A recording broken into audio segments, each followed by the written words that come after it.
Assalamualaikum warahmatullahi wabarakatuh. Salam satu Malaysia, salam madani. Satu salam dah deh. Okey, lah ni saya berada di Mesai, Nusa Padang, Myanmar ni.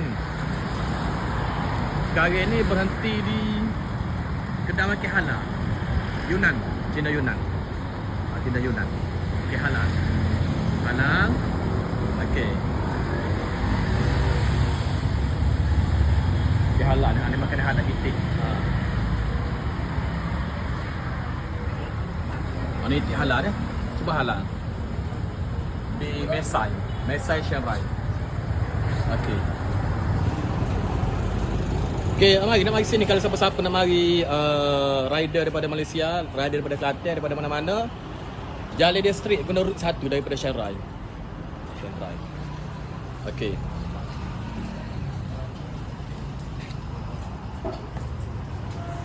Pisau. Dah ibok. Pasar Thai. Bok Malaysia Martini ha. Okey. 1 2 3. พูดเป็นภาษาไทยเนาะ ฮะ สลามอะลัยกุมอยู่แม่สายนะคะเชิญมาเที่ยวเยอะๆค่ะร้านเป็ดย่างฮ่องกงค่ะแม่สายค่ะที่เดียวค่ะ Thank you. Kau mahal. Dan itu daripada kata-kata dia lah. Dia ajak mari kedai dia dah. Mari kedai dia. Assalamualaikum. Dia semua Islam ni. Islam Yunan. Kalau kita pergi di Yunan, kebanyakannya Islam lah. Ramai juga orang bukan Islam je, tapi nak makan tu tak boleh. Dah. Okey. Assalamualaikum.